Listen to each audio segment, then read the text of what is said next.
tenemos ahora es más justo que el que había hace 10 días. Eso debe quedarles claro, porque a veces comparamos con lo que no hemos tenido. Hay que comparar con lo que teníamos, porque era un sistema con muy poco ahorro, con muy poca rentabilidad y con inseguridad de pago. Da una gran tranquilidad, porque está garantizado el pago de las pensiones públicas y privadas y con menor endeudamiento. Entonces, es menor porque siempre se va a tener que recurrir a deuda, pero no lo que teníamos, y para el otro año eran casi 1.000 millones. Imagínense esa cifra, 1.000 millones. Y entiendo que se va a reducir en el caso de lo previsional a unos 300, 350 millones, que es importante frenar el endeudamiento. La cotización va a subir a 15%, un punto más el trabajador, un punto más el empleador. De este 15%, 1.9 va a ser de comisión de AFP y 13.1 de ahorro. La comisión baja 0.3 y el ahorro sube 2.3.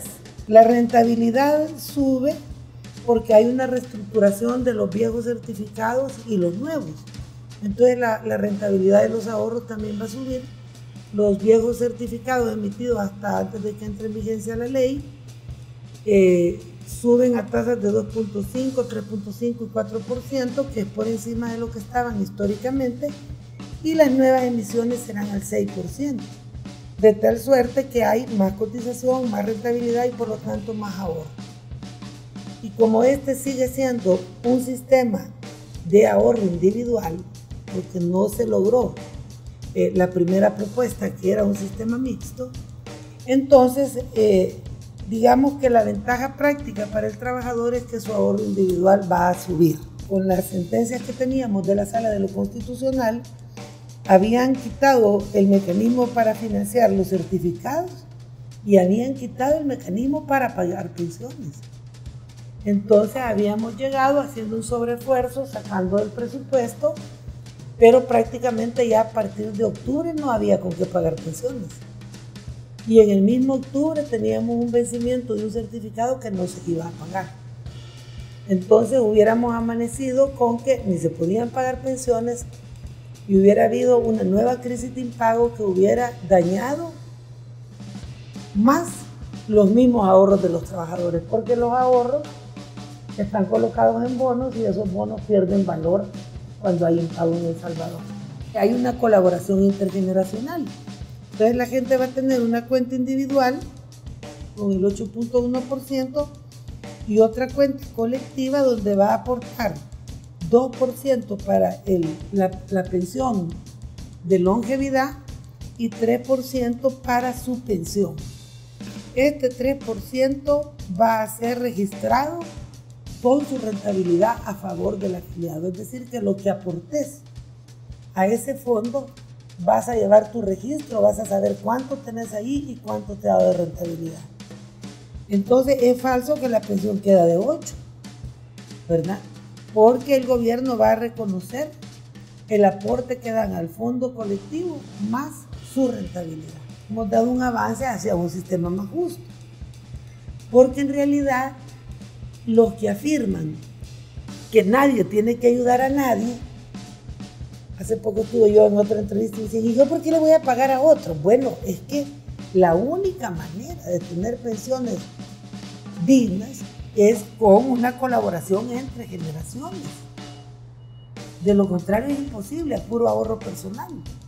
Porque si ahorramos el 13%, ¿cómo podemos tener una pensión del 70% o del 60%? En la medida que hay colaboración intergeneracional, avanzamos hacia un modelo más justo. Hay un poco más de equidad, digamos, en esto, ¿verdad? Y todos los optados, ya sea de INPEP o del sector privado, quedan con un tope de máximo de 55% de retorno, pero es con una nueva fórmula y nadie puede tener una pensión arriba de $2.000. Entonces eso da más equidad. En Europa son 2.000 euros, ¿no? Y eso que el salario mínimo es más alto. Queda pendiente la cobertura. Para buscar una cobertura universal se necesita varias cosas. Primero, que haya más empleo, ¿verdad? Porque solo mediante el acceso a un empleo puedes entrar a este sistema de pensiones. Se necesita un estudio detallado de todo el sector informal para crear un esquema de cotización y de sistema previsional que les sea favorable a ellos. Avanzar a una pensión no contributiva universal. ¿Qué quiere decir esto? Que gente que nunca pudo cotizar o no le dio para pensionarse, pudiera tener una pensión básica pero verdaderamente universal. Ahora para esto lo que se requiere es pensar en impuestos. Si los cotizantes son 600,000 y van a pagar todas las pensiones antiguas, pero les cargaras ahí mismo la pensión universal de todos los adultos mayores que no han cotizado, sería insuficiente. Entonces eso va a requerir un impuesto para la pensión universal. Así es en todo el mundo, ¿verdad? Porque no puede salir todo del ahorro de los cotizantes, aunque el gobierno lo honrara después, ¿verdad?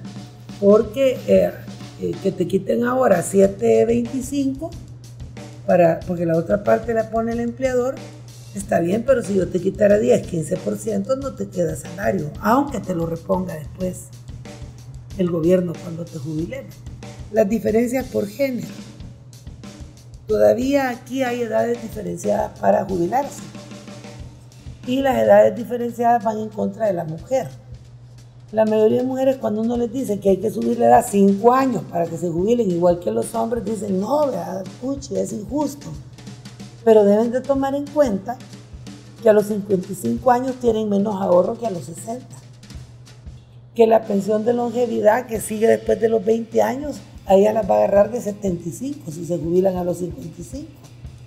Entonces hay una discrepancia ahí entre hombres y mujeres. Habrá que estudiar de qué forma se crea más competencia. Hay que pensar en la posibilidad de que surjan otras AFP, de cooperativas, del sistema cooperativo, podría ser, o del mismo Estado, porque el gobierno no está inhibido de tener empresas públicas, se llamen AFP o como se llamen, pero es un tema que hay que estudiarlo para abrir las posibilidades de mayor competencia. Estas AFP no dan ningún otro servicio y en otros países las AFP tienen clubes de la tercera edad, centros recreativos, es decir, dan una serie de apoyos a la tercera edad que aquí no los dan, aquí a lo sumo un vaso con la marca tienen.